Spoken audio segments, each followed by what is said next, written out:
I'm going to share 4 tips with you that hopefully will take you to the next level when you're trying to decide if you should partner or work with Bankers Life or Bankers Life and Casualty, or quite frankly, any insurance agency. I'm going to try to give these 4 tips to you in under 5 minutes. So I hope you're ready. And first off, they're a reputable company. They've been around a long time.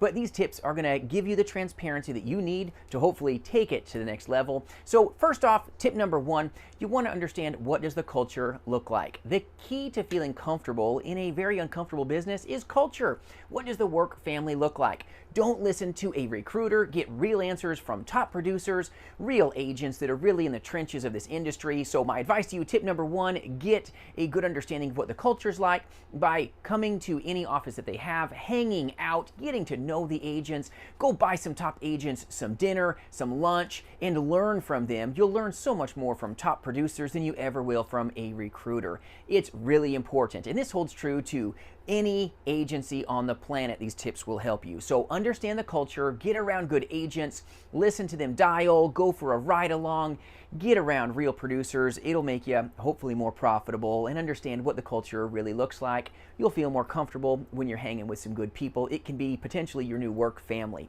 Tip number 2, you want to understand, what is the leadership? What does the leadership look like? If you want to launch in this industry, you want to have good trainers that have been vetted. So ask whoever is training you, I need to vet my trainer. Can I please talk to my trainer? Well, talk's cheap, walk's better. So talk to agents that trainer has trained. I run a national insurance agency myself. I don't work for Bankers Life, but they are a reputable company.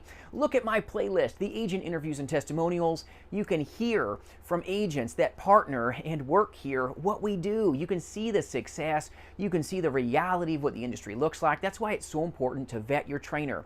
Ask your trainer, how long have you been training other agents? How many agents have you trained? And can I talk to some of them? Can I see some testimonials from them? And you want to speak to them so you can see success being walked, not just talked. And they may have this for you, but just ask. It'll save you a lot of grief.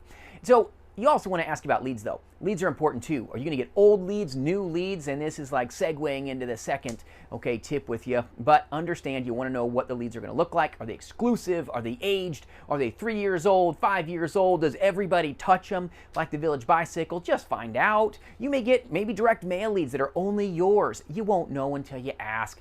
Transparency is important to any good relationship. Take the time to vet your trainer, but also find out the very leads that you are going to hopefully be given and what you're going to be dealing with here. So third off, ask about, are you vested day 1? Meaning, do you own your very block of business? Are you building this business for a company or an organization, or do you own it and control it yourself? Some companies have vesting schedules that could be long. Maybe you're vested day 1. I don't know. Ask this question so that you can get answers.